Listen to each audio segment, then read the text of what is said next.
some of you have seen us present on this project before. It's a multi-year effort across museums to understand the trade in Australian natural history in the second half of the 19th century. So Simon and I are working on the archival historical part of the project, using various museums' archive holdings to reconstruct the trade at a general level and for some specific items, countries and people. The other part of the project was presented recently in this seminar by Celia Kramer. So they're using a material analytics approach to try and find the chemical signatures that might help tie specimens back to particular taxidermists or museums, and therefore help identify their origins and pathways of specimens. The photo that we have used on this slide is by Henry Barnes, and it's a juvenile Sumatran rhinoceros donated to the AM by the Zoological Gardens in Melbourne in 1884. And I've chosen this because it's sort of totemic of the complicated pathways of many of the specimens we are researching and the big gaps in their life stories that we're finding. This poor animal travelled far from home and through many hands on its way to the AM. It was exported live from Malaya to Melbourne, but it died at the zoo. We don't know why it came here and not to the Melbourne Museum, as seems more obvious, but it's unfortunately no longer to be found in our collections, or perhaps its skull is still in the collection. Each of these touch points can involve a long and not always conclusive archival trail.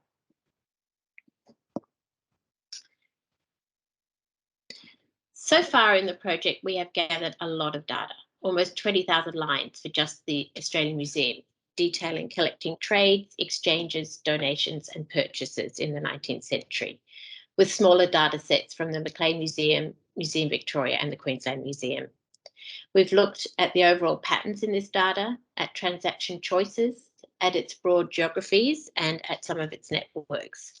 And we've thought about some of the logistical challenges of the trade. So distance, changes in climate and weather, problems with the size and shape of some of these shipments, and the need for trusted intermediaries and friends in the shipping business. We especially looked at how these issues were reflected in some of the disputes that arose and the ways these were resolved.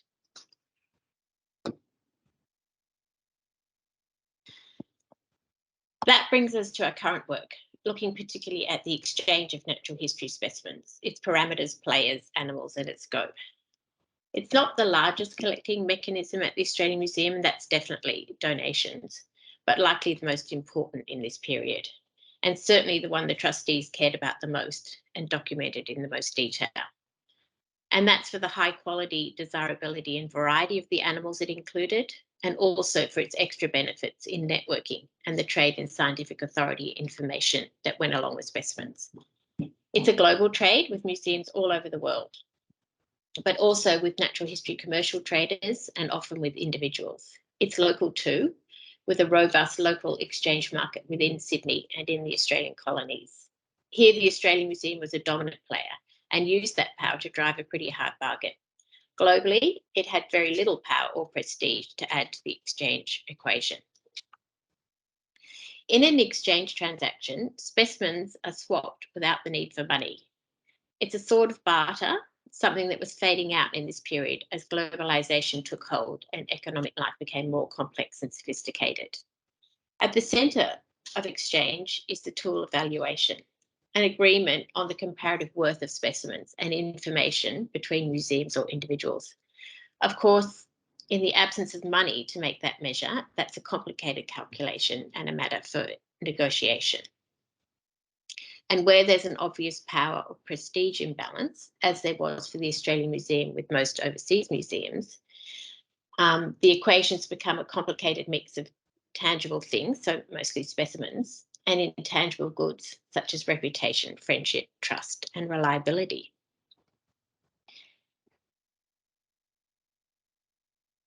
So we've gathered data on the item numbers for the trade and also for the number of transactions. Often this is a more reliable figure, as individual specimens are not always listed or accounted for within transactions. You can see here that the AM's trade was by far the largest of museums in Australia, especially compared with the tiny numbers of exchanges from the National Museum in Melbourne. Frederick McCoy clearly preferred to use his gold rush riches to avoid the messy personal negotiations exchange involved and always purchase specimens. Our curators here obviously thrived on the challenge or had no choice but to engage if they wanted to build their collections in the absence of adequate funding. Of course, we're using these figures with care since they're mostly from the annual reports and don't always reflect what actually transpired.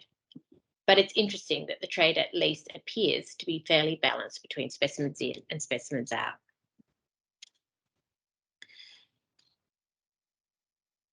The composition of the trade by type is also interesting and somewhat surprising.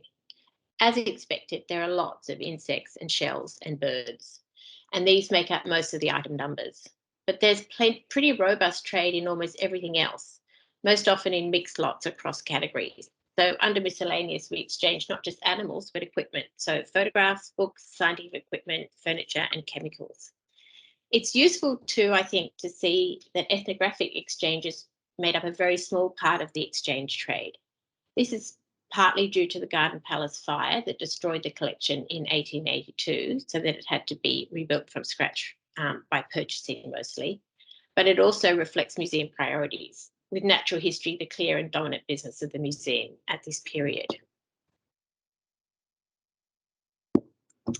And here's the geographic distribution of exchange relationships. I'm sorry that the writing's a bit tiny on that, but this is a bit surprising too.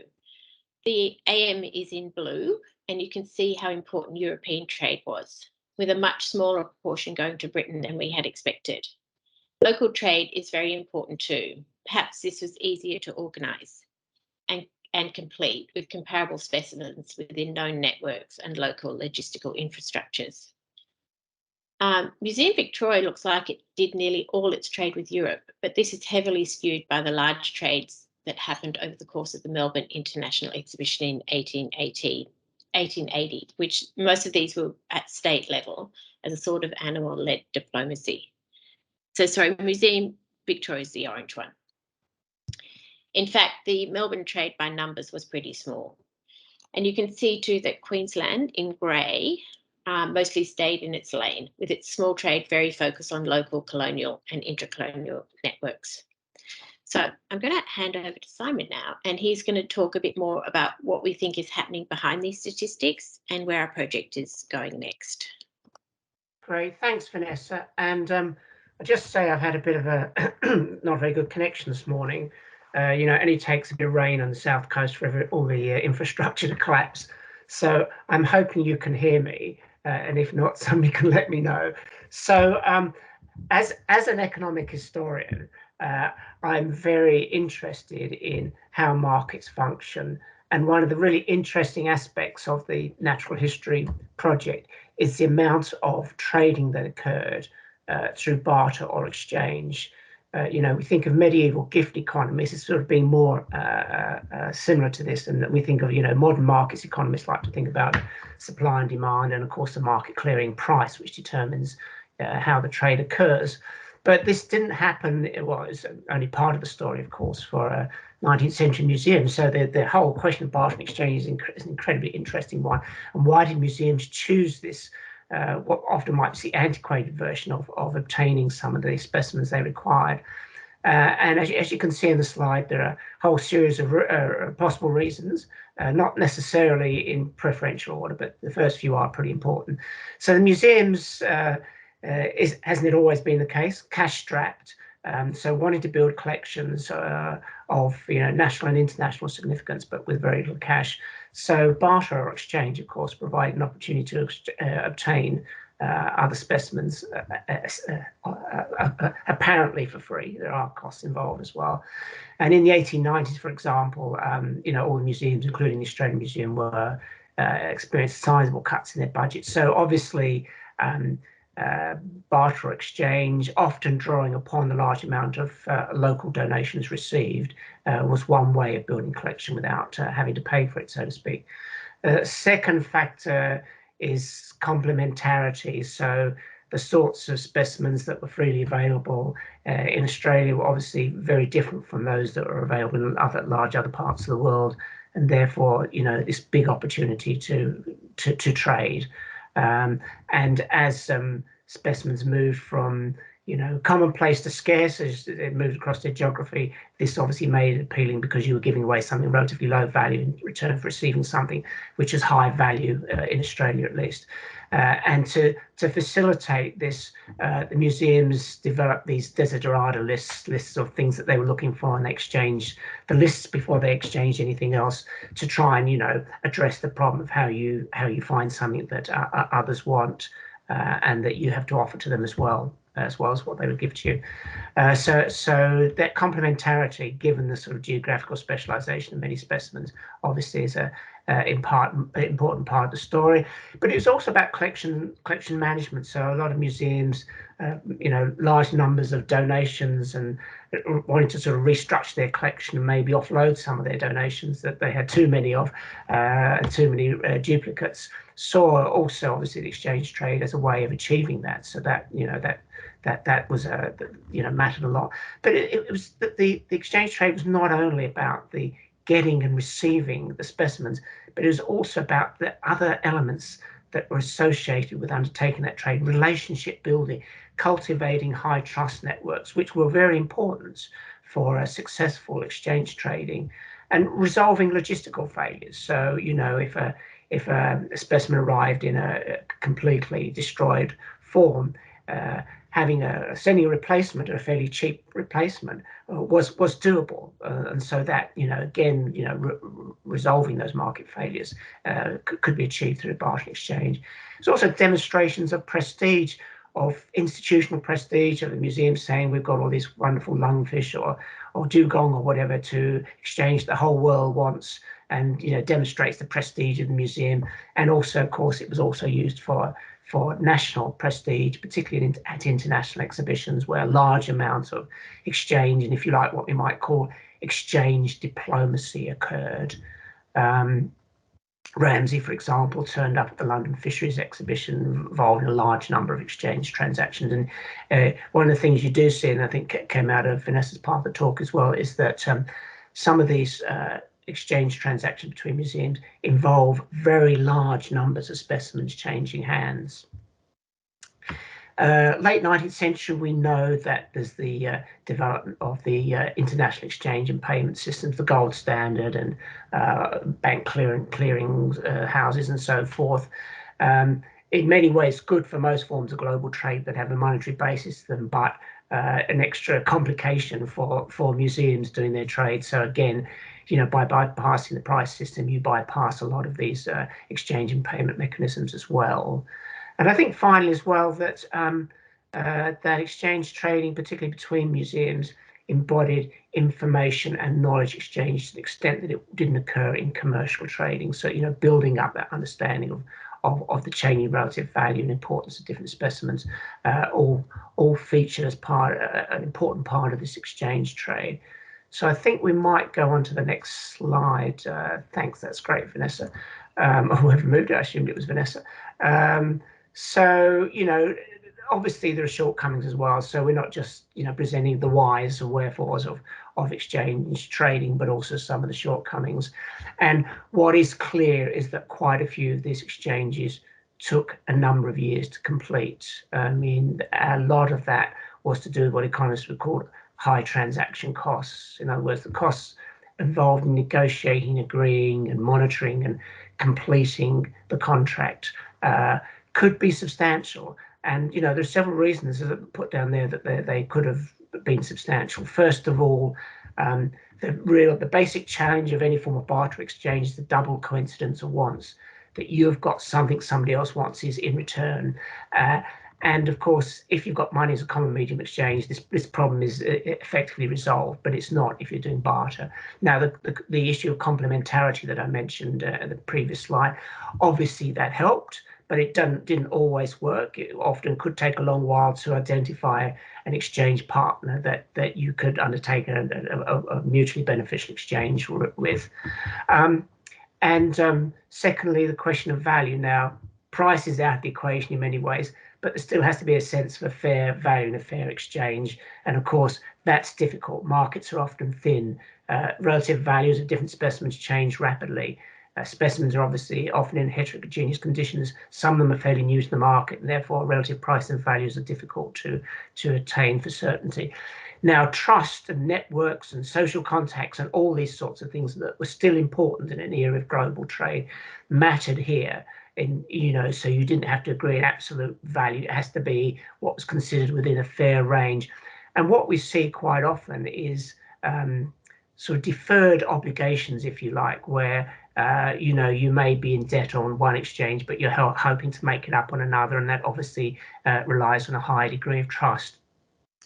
And some of these exchanges that take place involve a very large number of items. So one, for example, 1883 to 5, between the Canadian collector John Garnier and the Queensland Museum, we obviously look at different museums here, 522 specimens exchanged for 489. So, all of them with their different values and potential prices and so forth.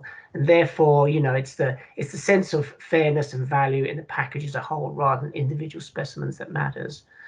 The other things about exchange trade, just to mention briefly, they're not entirely cost-free, and museums are aware of this. There is obviously cost involved in the whole logistics process of trading specimens. There's then the question of conservation, display, storage, and so forth. So, there were still costs involved, even if there wasn't a specific price attached. And a final issue, one that we're sort of hoping to look at in an upcoming paper, is the sort of imbalanced relationship associated with colonial connections. And we think that maybe these colonial connections are now overstated, as Vanessa, I think, showed in one of her slides.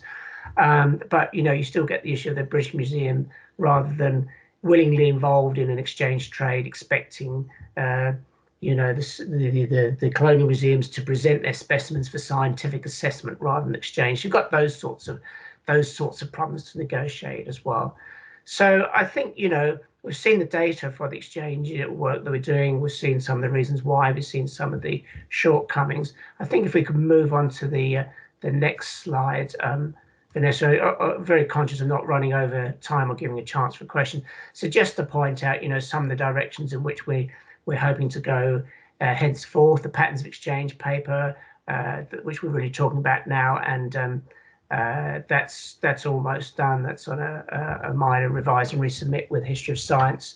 Third author is Henry Rees, by the way, I should mention. I think Henry's probably here today and has done most of the research for that wonderful data that Vanessa presented earlier. We want to look at the question of the role of empire, as I mentioned just now. We expected Britain to be a bigger player than it was. So what are the alternative reasons for understanding the directions of trade? How important are scientific networks? How important are economic determinants in working out how this trade occurs beyond just the colonial consideration? Charismatic animals, I expect that probably comes more from Vanessa than from me, but I think it's a good idea as well to understand more about the different values in different types of specimens that are being traded, particularly ones with rapidly changing values, the so-called bling animals that are very valuable when they first become available. And I think what we'd like to do as well is try and bring it all together in there's 5 or 6 articles that we've completed so far. Try and bring it all together in a book-length study of the natural history trade in the heyday of the 19th century from the perspective of Australian, New Zealand traders, particularly museums, but hopefully also some evidence from commercial traders and private collectors. So I think that's our next big task, and the range of expertise we've got on this project and the extensive number of museums. Obviously, we started with the Macleay and the Australian Museum, but we've now, as you would have seen from Vanessa's presentation, we've now got evidence from the Queensland Museum, the Victorian Museum. We're in discussions in relation to some of these New Zealand museums, such as Otago and Auckland and Wellington. So I think we could have a really, really nice overall story of this trade. And just in finishing up, I just want to say this is for me as an economic historian, this is fascinating stuff, because the trade and the markets in natural history specimens in the 19th century so different from any other sort of economic market that I've ever come across for the modern period, of course, which was beginnings of modern globalization. So if we could just go to the final slide then, thanks, Vanessa. And so this is the acknowledgement slide. So as you probably know, then it's part of an ARC linkage project. And Vanessa mentioned some of the other aspects of the project, particularly Celia Kramer's really important work. Listed below there are the range of chief investigators on the project, and pride of place at the top of the slide is the invaluable work of research assistants on this project. There's Henry, I just mentioned, Jared Hall, I think, is here today, Claire, who may well be here today as well, and Nick McGrath. And you try and do different things with grants, but one of the things that is important as well as extending knowledge is providing training and helping build the career of young researchers. And I think we've done a pretty good job on that in providing research experience, salary, and joint authorship to some really bright young scholars. So I can see time's moving on, so I better leave it there. Thanks.